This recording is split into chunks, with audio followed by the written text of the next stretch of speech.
In the early years following its independence in 1947, Pakistan inherited a fragile economy.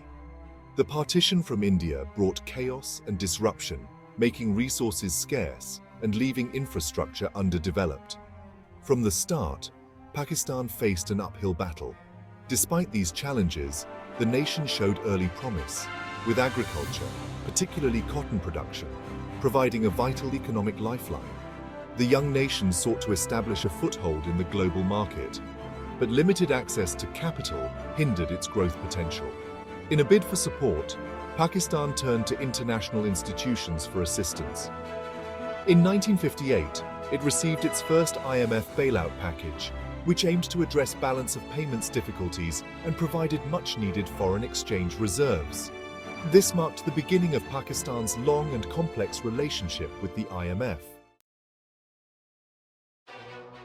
Over the years, Pakistan's reliance on IMF bailouts became a recurring pattern. Between 1958 and 2023, the country sought assistance from the IMF a staggering 23 times. This cycle of dependence reflected deep-seated structural issues within Pakistan's economy. Political instability, characterized by frequent changes in government and policy, created an uncertain business environment, discouraging both domestic and foreign investment. Low levels of tax collection further strained government finances, making it difficult to invest in essential public services. External shocks, such as fluctuations in global commodity prices, also played a role. Heavily reliant on imported oil, Pakistan was particularly vulnerable to spikes in energy costs. Natural disasters like floods and earthquakes periodically devastated the economy, requiring massive reconstruction efforts and further straining government resources. The cumulative effect of these factors was a persistent balance of payments crisis, leading to a depletion of foreign reserves and a weakening currency. In such situations, the IMF emerged as a lender of last resort, providing short-term financing to avert economic collapse. The 1970s marked a tumultuous period for Pakistan, both politically and economically. The loss of East Pakistan in 1971, which became the independent nation of Bangladesh, was a devastating blow. The war and its aftermath had a profound impact on Pakistan's economy. The separation resulted in the loss of valuable industrial and agricultural resources. Millions of refugees streamed into West Pakistan, placing a huge strain on social services and infrastructure. The government faced mounting economic challenges, including high inflation, declining exports, and a widening budget deficit. The oil crisis of 1973 exacerbated Pakistan's economic woes. Soaring oil prices sent shockwaves through the global economy, and Pakistan, heavily dependent on imported oil, was hit particularly hard. The cost of energy imports skyrocketed, further depleting foreign exchange reserves and fueling inflation. In response to these crises, Pakistan turned once again to the IMF for assistance.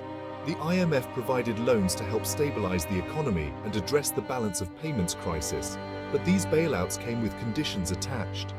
The IMF required Pakistan to implement structural reforms, including austerity measures, privatization of state-owned enterprises, and trade liberalization. These reforms were often unpopular and politically challenging to implement. Section 4. The Weight of History, chronicling Pakistan's IMF reliance. Pakistan's relationship with the IMF has been a long and complex one, marked by a cycle of borrowing, repayment, and further borrowing. The country has received 23 IMF bailout packages since 1958, highlighting the persistent challenges facing its economy. This reliance on external financing has raised concerns about Pakistan's economic sovereignty and long-term stability. Critics argue that IMF bailouts, while providing short-term relief, often come with stringent conditions that can hinder long-term growth. Austerity measures, such as cuts in government spending and subsidies, can exacerbate poverty and inequality. Privatization of state-owned enterprises, while potentially increasing efficiency, can also lead to job losses and reduced access to essential services. Furthermore, the focus on short-term stabilization measures can divert attention from addressing the underlying structural issues that contribute to Pakistan's economic vulnerability. These include low levels of tax revenue, a weak industrial base, and a lack of diversification in exports. Despite these criticisms, proponents of IMF engagement argue that the institution provides a valuable safety net for countries facing economic crisis. They point out that IMF loans often come with lower interest rates than those available on commercial markets. Moreover, the IMF's technical assistance can help countries strengthen their institutions and improve economic management.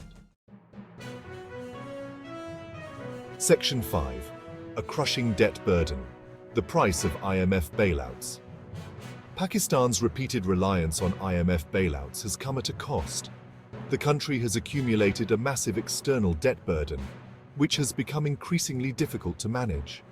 As of 2023, Pakistan's external debt stood at over $130 billion, representing a significant portion of its GDP. This debt overhang has serious implications for Pakistan's economic future. Servicing this debt requires a large portion of government revenue, leaving fewer resources available for essential spending on education, healthcare, and infrastructure. This can trap countries in a vicious cycle of debt, where they are forced to borrow more money simply to service existing debt.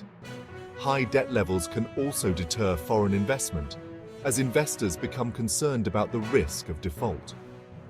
Pakistan's major creditors include multilateral institutions such as the IMF and the World Bank, as well as bilateral lenders like China, Saudi Arabia, and the United Arab Emirates.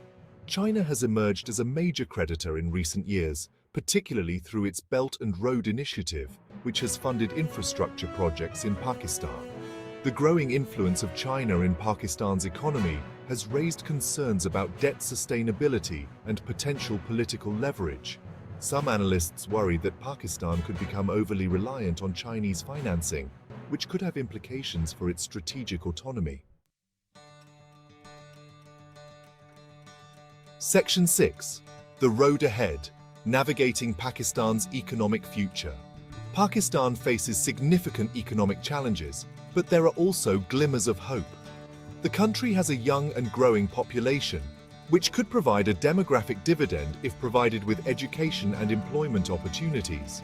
Pakistan also has the potential to become a regional trade and logistics hub, given its strategic location.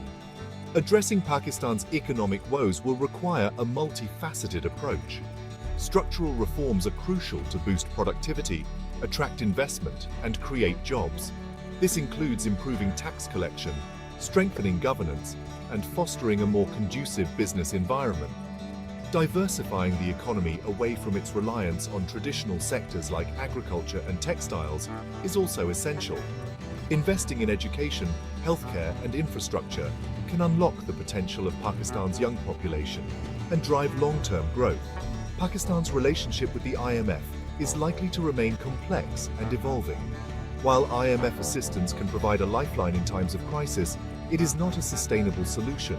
Pakistan must strive to break free from the cycle of dependence on bailouts and chart a course towards sustainable economic growth and stability. This will require difficult choices, sound policies, and a commitment to reform.